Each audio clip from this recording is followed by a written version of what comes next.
buenas tardes. Mi nombre es Cristian Galindo, estudiante de Contaduría Pública del Politécnico Gran Colombiano, sexto semestre.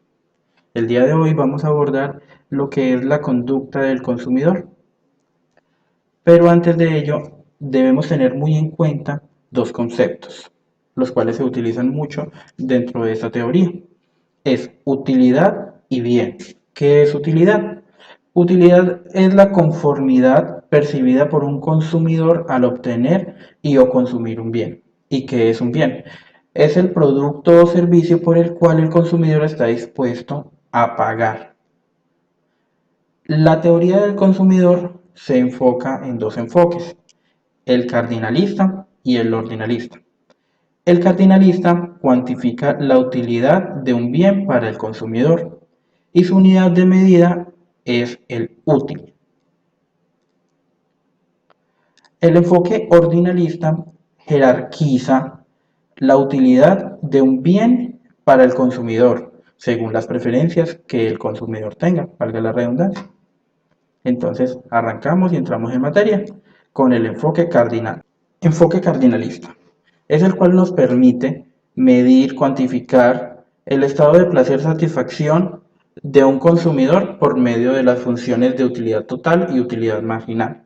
¿Qué es la utilidad total? Es la satisfacción que obtiene un individuo al consumir determinada cantidad de un bien, la cual va aumentando de forma decreciente hasta llegar a su punto de saturación. Nos hablan también de la utilidad marginal, y esta afirma que cada vez que el consumidor obtiene o percibe un bien, el goce marginal o adicional va disminuyendo hasta hacerse nulo o negativo.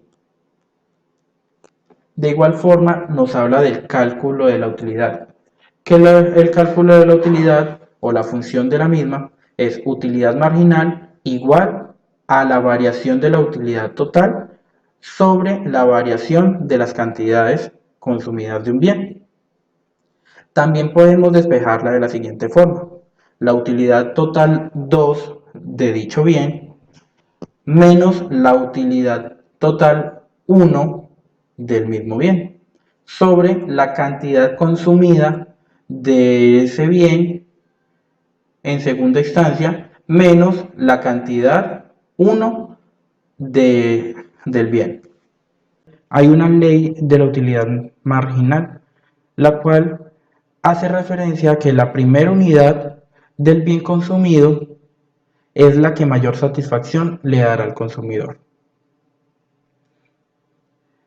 Para entender un poco más cómo hallar y un poquito los conceptos anteriores, yo diariamente consumo de 0 a 8 tazas de café. Por lo regular nunca es 0. Siempre con tanta cosita por hacer, pues tomamos bastante café. Yo lo tomo para estar como un poquito despierto y porque también me gusta su sabor.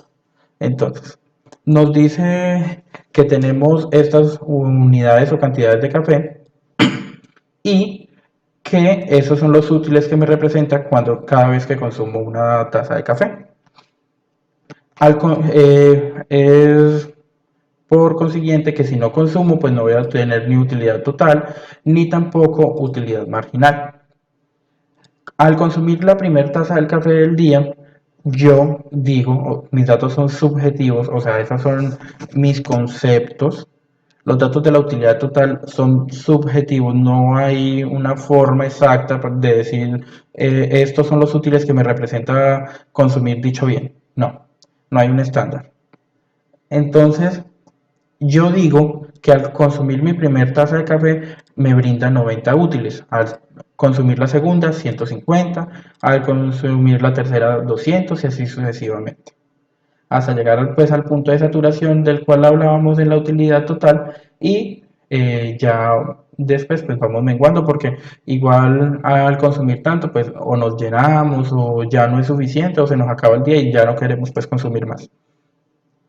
Entonces nos dice que esta es su fórmula, pero entonces despejándola nos dice que para poder hallar la utilidad marginal debemos restar la utilidad total 2 o la segunda utilidad total que en este caso sería 90, menos la primera que sería 0. 90 menos 0, pues 90. Y el resultado de esta resta lo dividimos en el resultado de la siguiente resta, que es las cantidades, que sería una taza de café menos 0 tazas de café consumidas, que sería el 1, la taza de café la cantidad 2 y 0 la cantidad 1. Teniendo así como resultado, pues 90 sobre 1 igual a 90. Y así sucesivamente voy haciendo el mismo proceso. Entonces aquí tenemos que 150 menos 90 y su resultado lo dividimos de 2 entre 1, que entre la resta de estas dos cantidades, y tendríamos como resultado 60 y así sucesivamente hasta llegar pues a un punto que tenemos, que es el punto de saturación o el punto de decrecimiento que habla la utilidad total. Y la utilidad marginal nos dice que en su ley que la primer taza de café que yo consuma es la que mayor utilidad me va a dar, y es lo que estamos verificando acá. Aunque los útiles representados en la taza de café sean altos, la primer taza de café es la que más satisfacción me va a dar, porque es la que yo más quería consumir, o son las ansias de pronto de consumirlo. Así lo mismo será las personas pues que consumen cigarrillo o que comemos hamburguesa. Entonces la primera es la que más satisfacción nos representa. Listo, y así sucesivamente. Al representarlo gráficamente tenemos que la utilidad total es, va creciendo, y aquí tiene su punto de inclinamiento, que vendría siendo de pasar de 0 a 90 en mi punto de útiles representativos, y así sucesivamente hasta llegar a un punto que llamamos punto de saturación, que es donde mayor útiles me representa, o la utilidad máxima.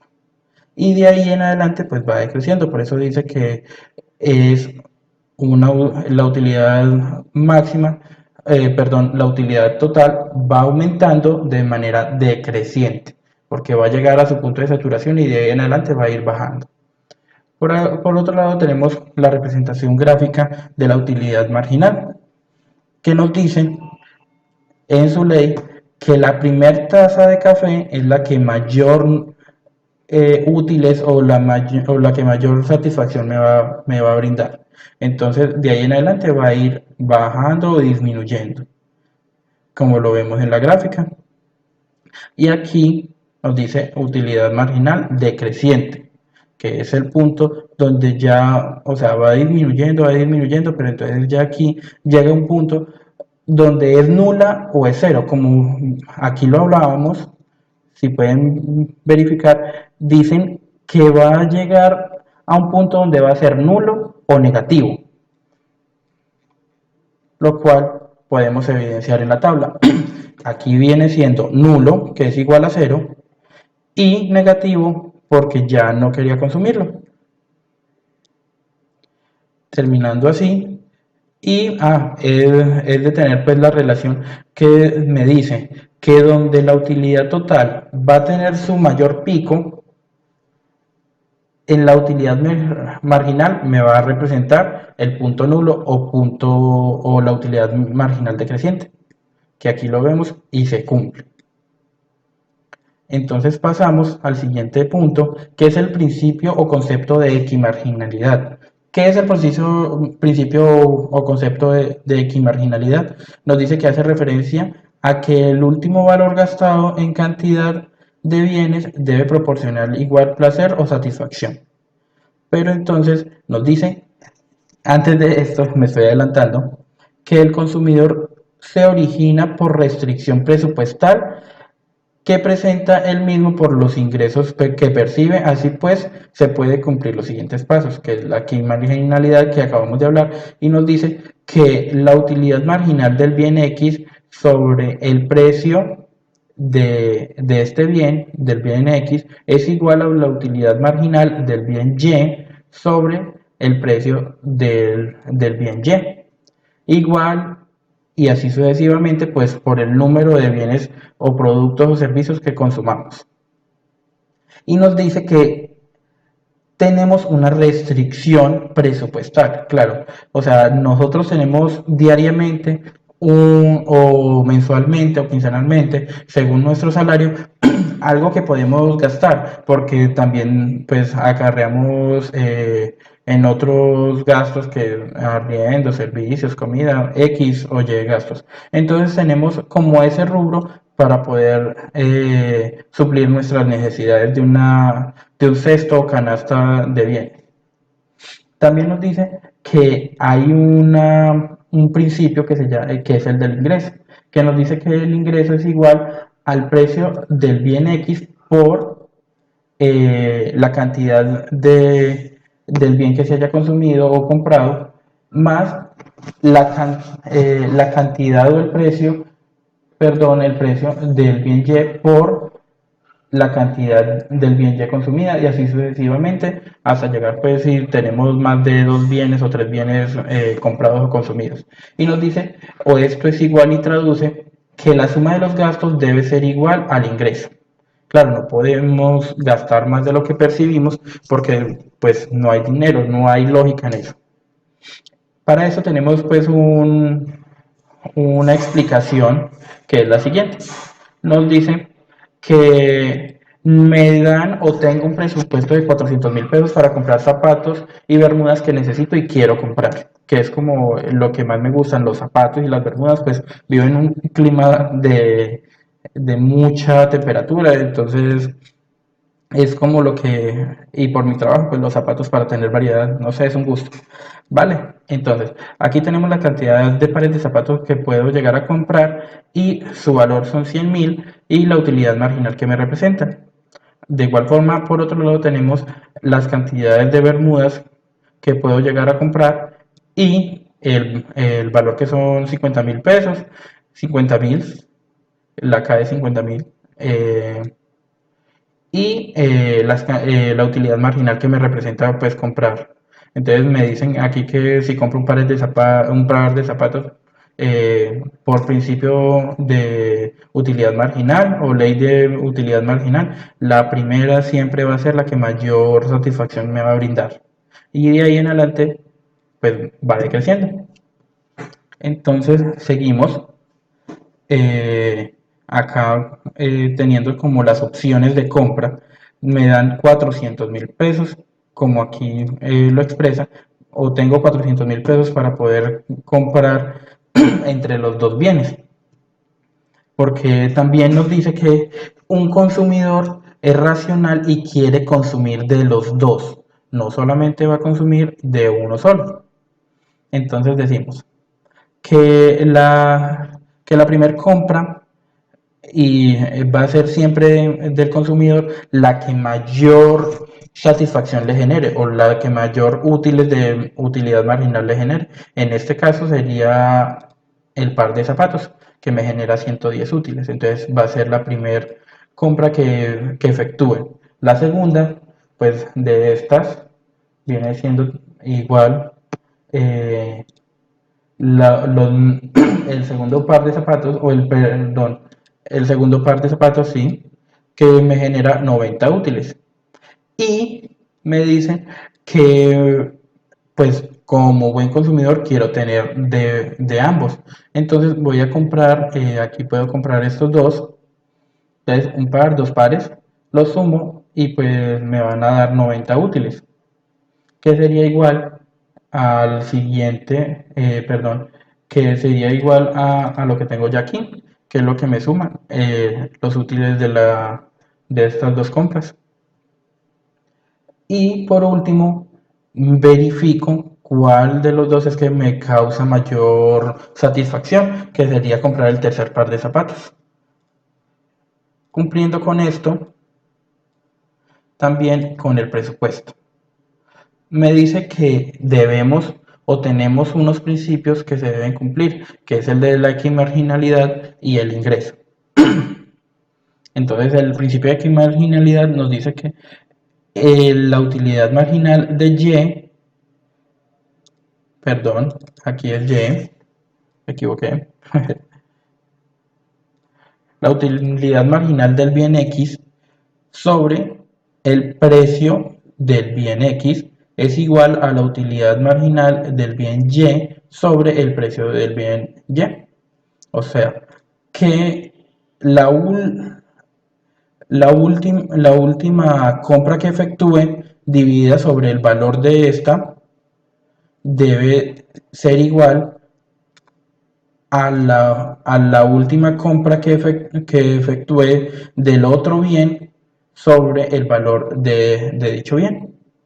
Entonces, y que debe ser igual, porque me debe generar la misma satisfacción por principio de equimarginalidad para poderlo cumplir, porque aquí dice, y es así que eh, la última cantidad de bienes debe proporcionar igual placer o satisfacción. Entonces aquí me dice que es igual. Listo, entonces aquí tenemos que el ingreso, su fórmula, se me salió, me dice que su fórmula es igual a la cantidad de X por el precio de X más la cantidad de Y por el valor de Y más si pues tuviese otro producto, otro bien que haya comprado o consumido, sería la cantidad de este por el precio de este, para poder cumplir con el ingreso pues que tengo. Entonces me dice que el ingreso es igual a la última cantidad por su valor. Entonces tenemos aquí que la última cantidad, perdón, que las cantidades son 3, porque compré 3 pares de zapatos. Que apenas me estaba confundiendo con las dos fórmulas. Me dice que son 3. Entonces, 2 y 3 pares de zapatos por 100. Esto es igual a 300. Y lo debo sumar por las cantidades de bermudas que haya comprado, que son 2. Entonces, 2 por 50, que es el valor que me dijeron que tenía 50.000 comprar cada bermuda, entonces serían 100. Debes al sumar estos dos me debe igual dar igual al ingreso que tenía, porque no tenía más de 400.000 pesos para gastar. Y ahí ya está, cumplido estos dos principios. Estamos en el tema de la teoría del consumidor y seguimos con el enfoque ordinal. El enfoque ordinal realiza el estudio del consumidor desde la jerarquización de sus preferencias, basado en el orden de sus prioridades.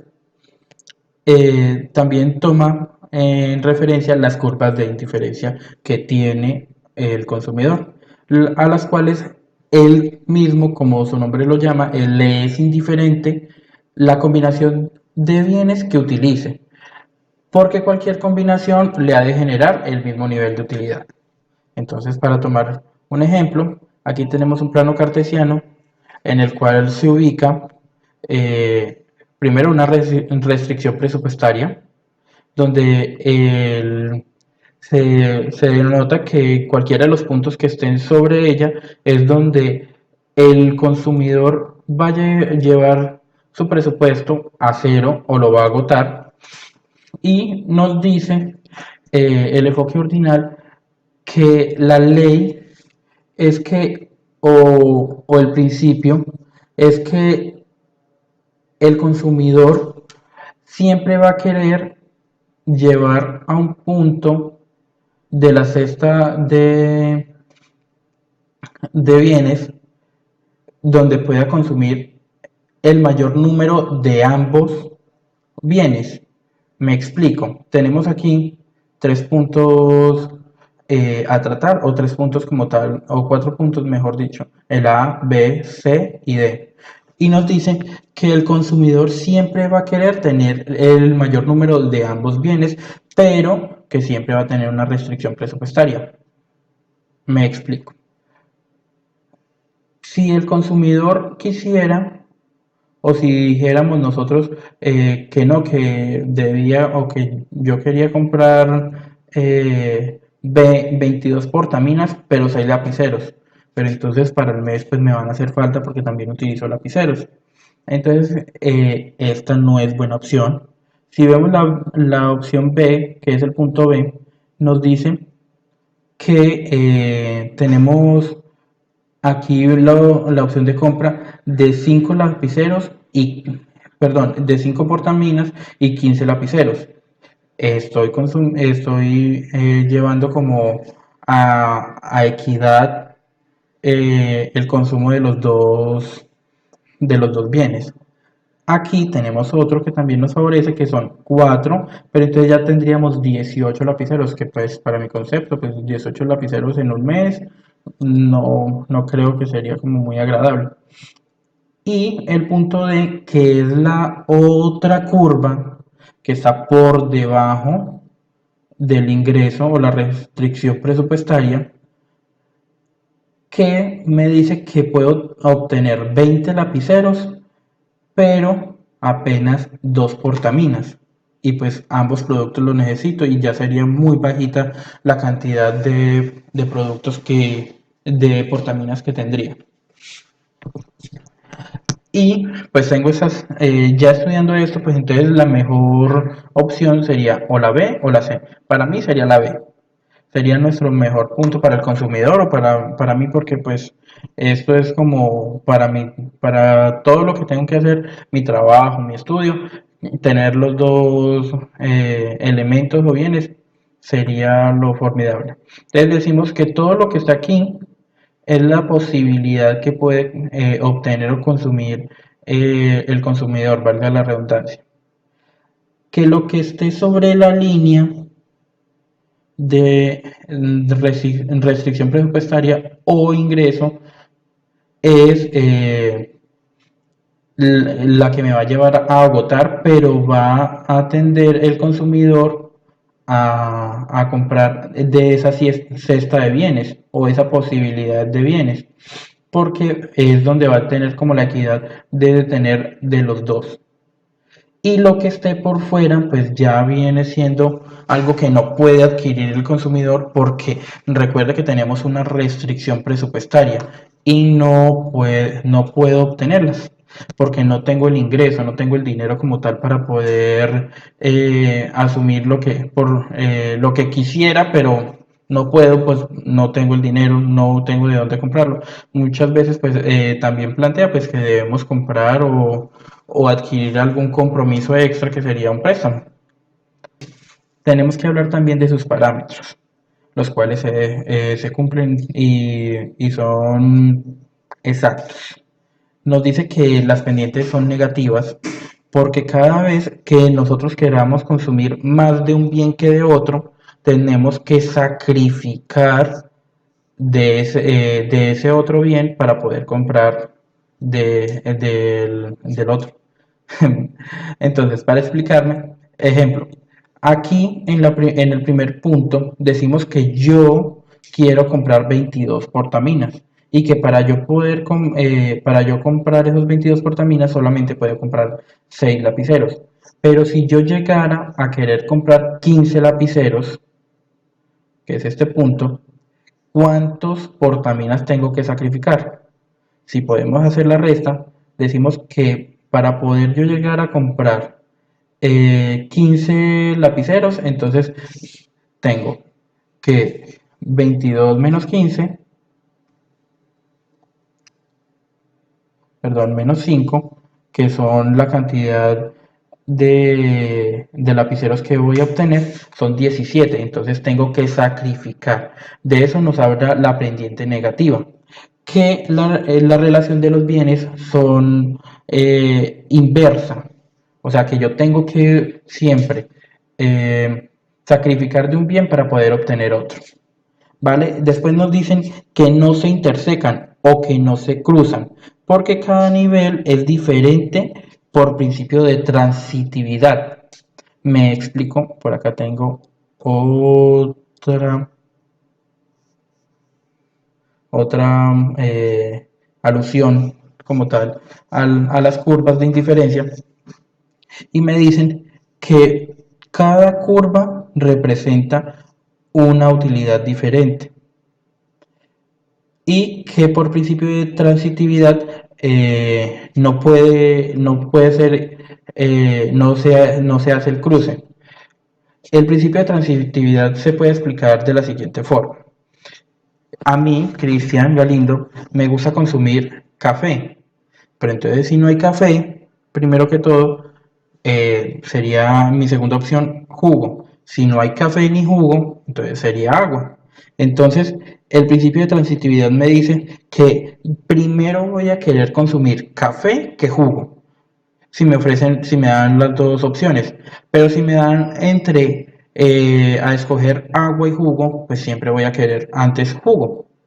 Es como lo que nos dice la transitividad, el principio de transitividad. Son las preferencias que son transitivas y se transcriben. O sea, que van reportando cierto nivel de jerarquización de consumir cierto bien.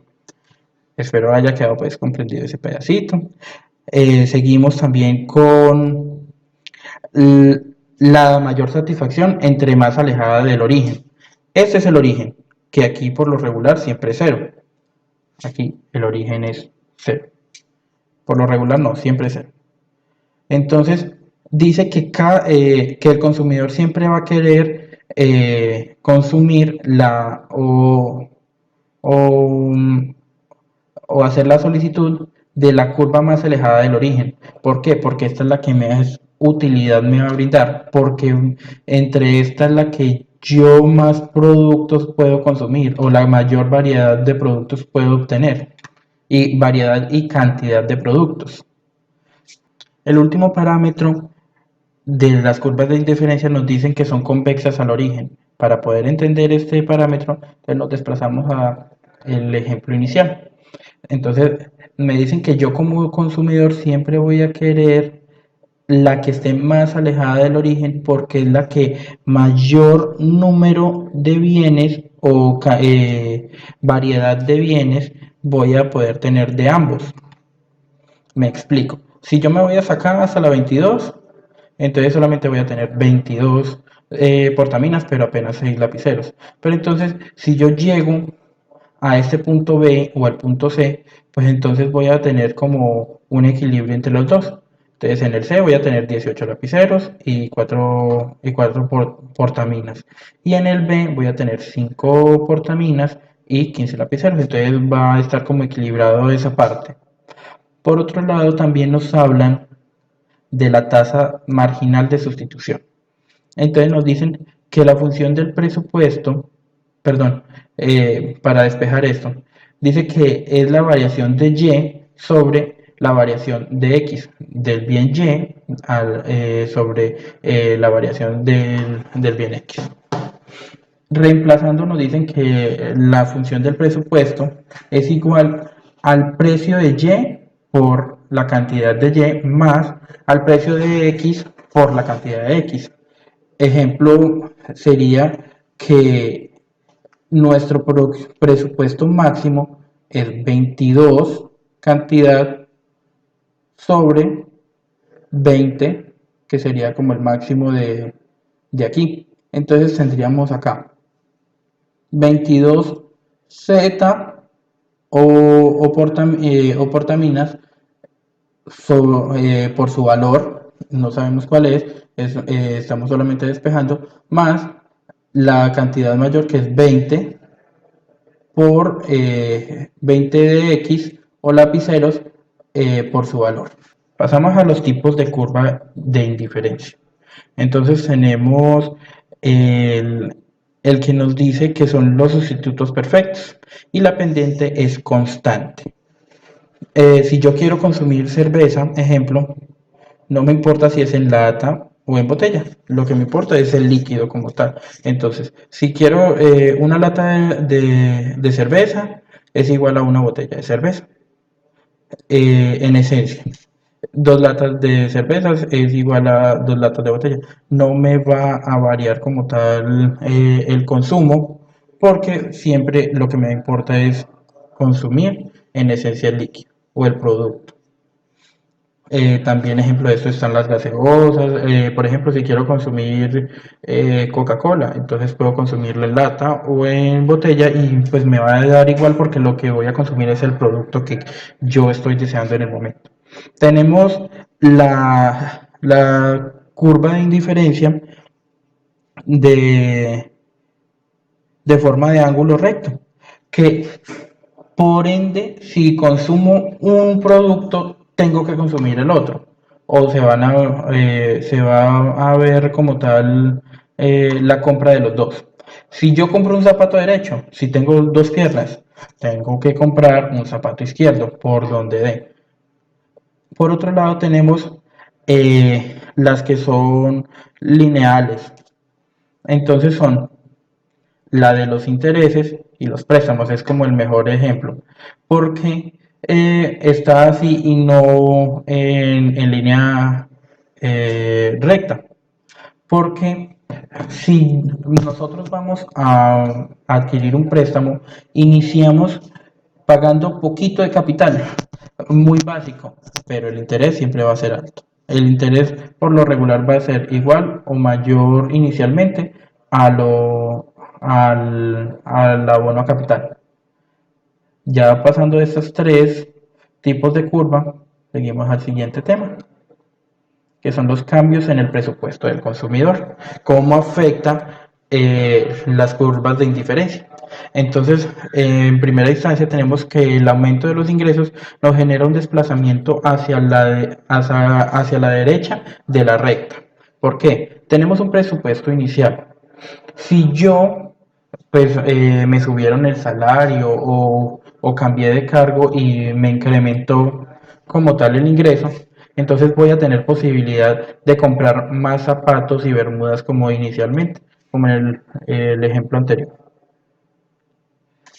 Pero en el caso contrario, que me quede desempleado o solamente tenga pues o me hayan descontado o alguna cosa en mi ingreso se haya visto afectado, pues entonces ya la recta no se va a desplazar hacia la derecha como está acá, sino hacia la izquierda y va a tener una afección directa entre la cantidad de producto que yo voy a poder consumir, porque ya no voy a poder consumir aquí, por ejemplo, en el presupuesto inicial, puedo consumir máximo 12 pares de zapatos o 4 pares o 4 bermudas.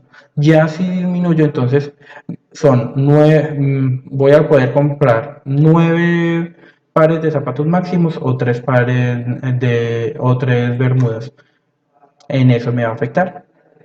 Por acá, ya si no me es otra afectación que puede sufrir el ingreso o el presupuesto inicial, que viene siendo la disminución en el valor de los bienes.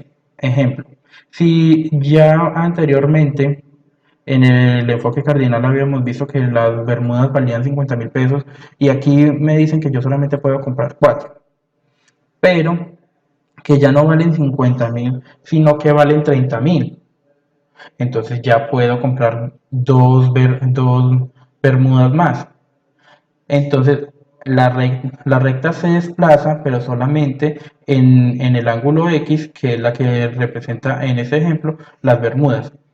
Y a la recta en la pared de zapatos, como no ha sufrido ninguna disminución en el valor, pues tampoco voy a poder adquirir más, sino lo que ya tengo establecido, mis topes máximos, entonces sigue siendo 12. Por último, y no menos importante, tenemos la pendiente de la curva del presupuesto. Y entonces dibujamos acá una pendiente de indiferencia. Este sigue siendo mi máximo o mi curvatura, mi recta, perdón, de ingreso. Aquí en este punto es donde se lleva a cabo el equilibrio del consumidor, porque el consumidor o yo es donde me puedo encontrar y puedo consumir la cantidad de ambos productos que es lo que necesito.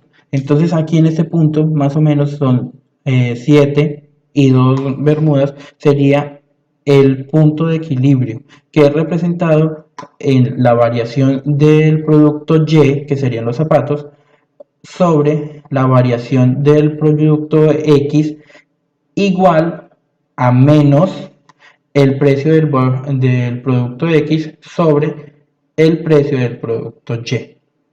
Esta es el punto de equilibrio porque, como me dice, es donde yo quiero llegar para poder obtener los dos. Recuerden que ese es el principio, uno de los principios que tienen como tal las curvas, que me dicen que yo siempre voy a preferir la que más, el punto, la opción de compra que más me ayude a disfrutar de los dos bienes o me ayude a consumir de los dos bienes. Ya terminando aquí, siguiendo como tal con la teoría de producción a corto y largo plazo, vamos a enfocarnos en este momento en la producción a corto plazo, en la cual nos dice que es un lapso tan pequeño que solamente nos permite cambiar uno de los tres factores de producción. Recordemos que los factores de producción es capital, trabajo y tierra. Para esta teoría no es tan tenida en cuenta la tierra. La tierra no es tan tenida en cuenta, entonces la voy a colocar en rojito para no eliminar. Entonces nos dicen que capital y trabajo son los factores de producción que nos influyen como tal en este proceso. Nos dicen que capital está representado por K porque en inglés se escribe con K y trabajo es representado con L porque en inglés viene del inglés labor. Entonces aquí tenemos factores fijos y factores variables. Nos dice que el lapso es tan pequeño que no podemos cambiar los factores fijos. Para esta teoría, que es la teoría a corto plazo, nos dice que los factores fijos es el capital, como aquí lo tenemos, la K. Listo. Que lo único que es factible, que es tan cortico, que lo único que es factible cambiar son el trabajo, el factor de trabajo, y tiene su razón de ser. Ejemplo, yo recibí una orden de producción por 300 camisetas y lo que yo venía produciendo eran 100. Entonces yo necesito en el momento, no tengo como tal el dinero ni tampoco se me hace dispendioso poder comprar otra máquina para poder producir más camisetas. Entonces lo que hago es producir más personal o producir no, contratar un nuevo personal. Pero si me está afectando, por ejemplo, el tener, porque no hay baja producción, entonces lo que yo llego es retirar en ese momento a alguien, a un trabajador. Y pues ahí estaría como tal pudiendo tomar decisiones a muy corto plazo, que es de lo que habla de eso, el factor variable. Entonces, para comprender un poquito mejor la teoría de producción, dicen que yo, o digo yo, tengo una empresa y entonces estos son el número de trabajadores que tengo y esto es lo que me produce cada uno más o menos en toneladas. Entonces dice producción total en toneladas. Y entonces me dice que hay una producción marginal de toneladas por trabajador y que debo hallar la producción media o el nivel de producción por trabajador para yo saber pues si entre más trabajadores tenga pues mucho mejor va a ser la producción porque hay un principio que me dice que hay un producto marginal decreciente y vamos a verificarlo.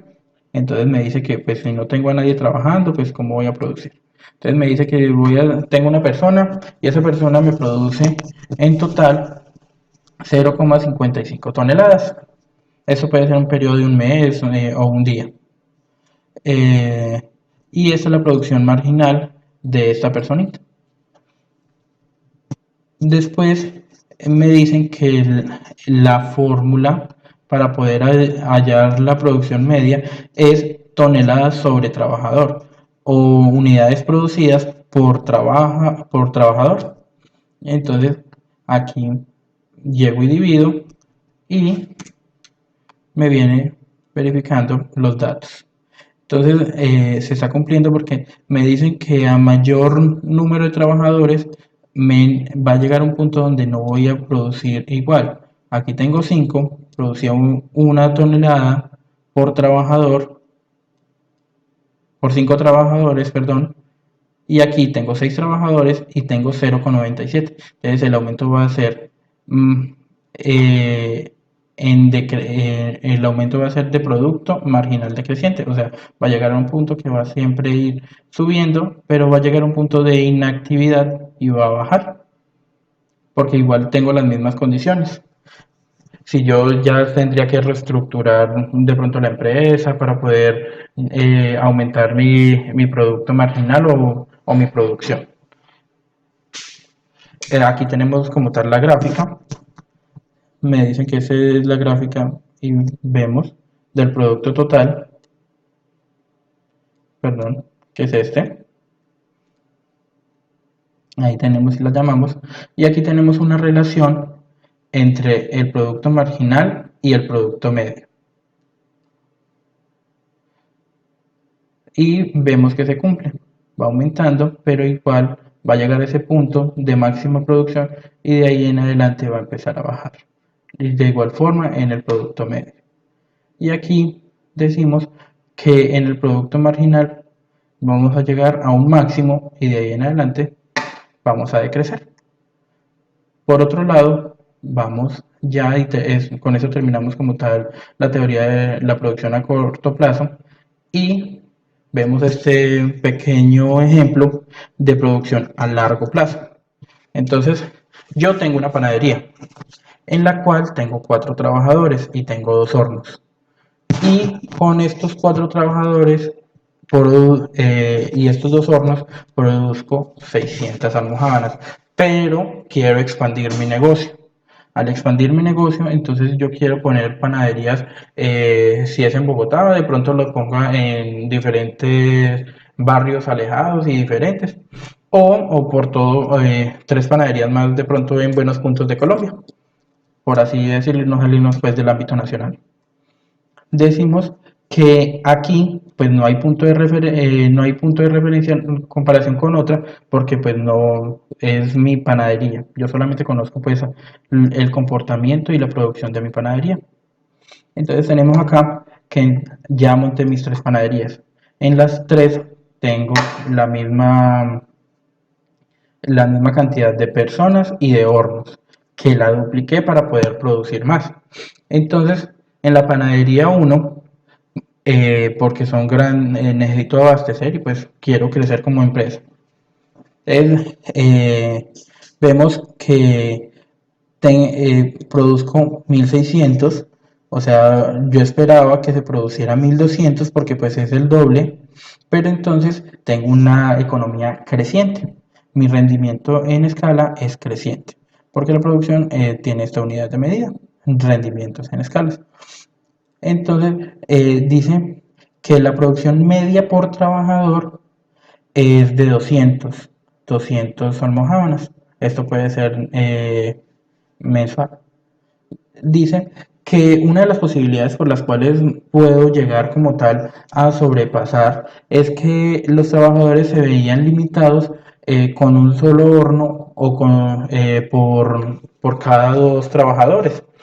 Y ahora, al tener pues el doble de hornos, que ya no tengo 2 sino 4, no tengo 2 sino 4, entonces se pueden repartir mejor el trabajo y al ser más productivos la producción también aumenta el doble. En ese momento pues sería más del doble, un poquito más. Listo. ¿Cómo se halla como tal la producción media de estos? Sería tomar el capital de trabajo dividido sobre las almohábanas. También es de recordar que a la producción a largo plazo es donde yo puedo cambiar las condiciones del capital, que es el que teníamos aquí, el factor que era fijo. Pero entonces, como esto ya es a largo plazo, pues entonces es modificable. Listo, entonces seguimos que en la panadería 2 pues no me está yendo bien, mi economía, mis rendimientos son decrecientes porque ya no estoy produciendo el doble con los mismos productos, con las mismas condiciones que tengo en la panadería 1 y 3, sino que estoy produciendo 1000. Y lo que yo esperaba producir eran 1200. Y pues también a punto de comparación de lo que producían inicialmente aquí con mi panadería cero, mi primer panadería, eran 150 unidades de almojábanas por persona, por trabajador. Aquí solamente produzco 125. Entonces mi rendimiento es decreciente. Es una deseconomía de escala. Entonces puede ser que estos mismos trabajadores no sean todos panaderos, sino que sea uno, como yo no estoy presente allá, puede ser uno que esté administrando. Entonces, mi solución es o contratar a alguien más o ya sería desplazarme yo a ir a de pronto gerenciar, pero igual recuerden que yo tengo aquí panaderías. Pues es un punto de vista. Entonces en esta me dice que en esa panadería mi rendimiento es constante porque se produce lo que yo esperaba, que son los 1200 por los 4 trabajadores, porque duplica como tal la producción porque ya pues cambiaron las condiciones de trabajo y me siguen produciendo las mismas unidades de medida por trabajador. Listo. Entonces aquí decimos que si abrimos la tienda igual y exactamente, lo normal es que la producción sea igual. Listo, entonces ya con eso termino. Recuerden, mi nombre es Cristian Galindo. Soy estudiante de Contaduría Pública, sexto semestre del Politécnico Gran Colombiano en Alianza Sena. Muchas gracias y espero les guste.